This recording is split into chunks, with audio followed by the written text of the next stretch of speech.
Welcome back, everyone, for part 2 on Reconstruction.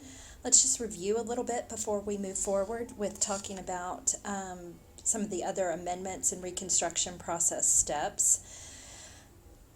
There were two main Reconstruction plans after Lincoln was assassinated, with President Johnson and then Congress, and they were kind of competing when it came to Reconstruction. President Johnson, he feels that Southerners who were loyal to the Union should be pardoned or forgiven. The Confederate states should be able to hold constitutional conventions to set up their new governments, and that all Southern states needed to ratify, approve the 13th Amendment, and repeal their secession ordinances. And he felt that they could hold elections after they ratified the 13th Amendment as well. Whereas Congress is feeling a little more harsh. They want to place Southern states on military rule and not allow certain Southerners to vote, like especially those high-ranking Confederate officials, that they had to write new state constitutions, not just hold a convention, but they had to create something new. And African Americans need to be given the right to vote and have equal rights, and that Southern states needed to ratify the 14th Amendment. So as states began to re-enter the Union, because they began to meet some of these Reconstruction components, this is in December of 1865.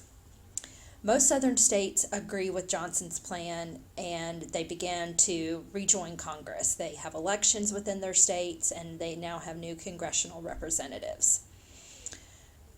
There is failure, though, to ratify the 13th Amendment, but Johnson still welcomes these representatives to Congress, which is kind of in opposition of what his plan stated. He's allowing them to rejoin Congress, even though he said they had to ratify the 13th Amendment before they could do so.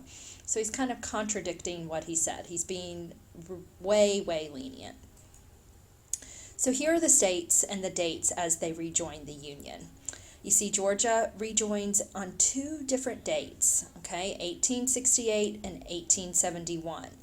And remember, the last Reconstruction ends in 1877. And so South Carolina, first to secede, one of the last states to rejoin, along with Louisiana. Look at the dates, 1876, 1876, 1876, okay? So they're some of the last states to rejoin. All right, now here's some of the negative side effects to Reconstruction. After the passage of the 13th Amendment, the Southern states and they're not even really passing the 13th Amendment, but they know that slavery is illegal. They can't have slavery anymore. So they begin to institute some very discriminatory practices, including black codes, which we know these existed before as slave codes. So the black codes are the laws that are passed to restrict the lives of blacks and restrict the rights of freedmen and preserving what is labeled as the white way of life. Blacks can't carry weapons, they can't serve on juries, they can't testify against a white person, they can't marry a white, they can't travel without permits, and they can't own land. So it's basically slavery, but it's not calling it slavery. Plantation owners basically want their former slaves to continue working for them. And under the black codes, they have to sign yearly labor contracts. In fact, in Florida, a black who broke a labor contract could be whipped and even sold for up to 1 year's labor. So again, all of slavery, all the components of slavery, but just not calling it slavery. Now, the freedmen that maybe got away from their masters and their plantations and moved to the north or other areas, they needed help. And so what was created was called the Freedmen's Bureau. And it was created kind of towards the end of the Civil War to assist former slaves and even poor whites, but it kind of moves away from helping the poor whites as time goes on because the freed blacks needed so much assistance in reacclimating to society and becoming a part of society. So they began distributing clothing, food. Later, Congress kind of extends what this agency does, and they help set up hospitals, schools, teacher training centers, industrial institutes, things to help the freedmen become a part of society and be productive members of society since they lacked the education.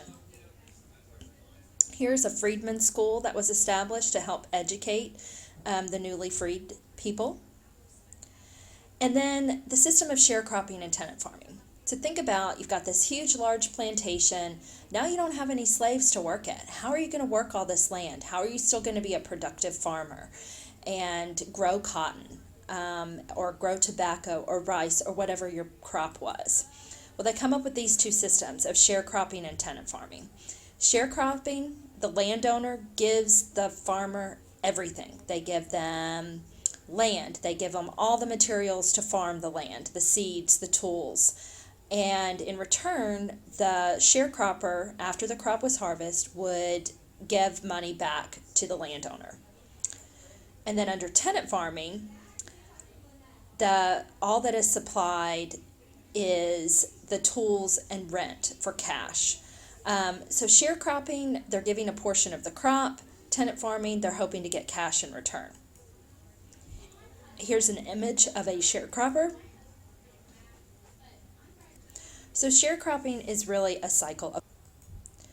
Sharecroppers were supposed to have a chance to climb the economic ladder, but by the time they gave their crops, paid off their debts, they very rarely had anything left over. And so they became tied to that plantation, having no choice but to continue to work until their debts were paid. 40 acres and a mule. Now, when General Sherman was coming through, he promised the freed slaves who followed his army and joined up to fight that they would get 40 acres per family and the use of army mules on their new land. So in August of 1865, Johnson orders this land returned to whites and the eviction of black farmers. So President Johnson doesn't agree with Sherman's plan and kind of undoes that plan. And so they create the Southern Homestead Act in 1866. This is giving 44 million acres of swampy land in the South for freed blacks and loyal whites that were loyal to the Union during the war. Not the best land, okay, but they're getting something, just not great pieces of land. Now, cotton is no longer king because remember, Great Britain, they go to Egypt to start getting their cotton. So now the U.S., the southern states, they have competition for their cotton now. And so it's not as profitable as a crop as it was prior to the Civil War. And so the southern economy begins to diversify. They have textile mills, tobacco industry, and the average wages begin to increase. But then we have the most drastic effect of Reconstruction, the Ku Klux Klan. In 1866, this is born in Tennessee as a social club for Confederate veterans. Membership spreads rapidly through the South. New chapters evolve into violent terrorist organizations. By 1866, there is a Klan chapter in nearly every southern state. And the goal, ultimately, is to restore white supremacy. Now, they do have a decline for a period of time, but there is a resurgence in Georgia that we'll talk about in our next unit in the Progressive era when they have their resurgence. The methodology of the Ku Klux Klan, though, was to prevent African Americans from voting. Okay, that was the ultimate goal, is don't let them vote.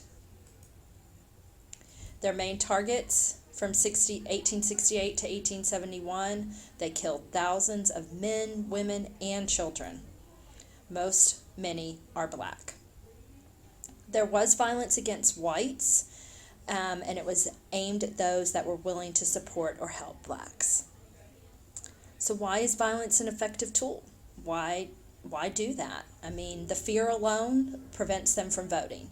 And so it takes a long time before blacks start going out to vote because of the fear of these violent attacks. There were warnings. Here's a political cartoon. You see the gentleman from Ohio. He's what's called a carpetbagger, and he's being lynched by the KKK for coming down and creating business that will help blacks be successful. Okay, so it wasn't just about preventing blacks from voting. They also lynched carpetbaggers in a means to, because they were changing the Southern society, and they were coming down, and the KKK members felt like they were taking advantage of their territory.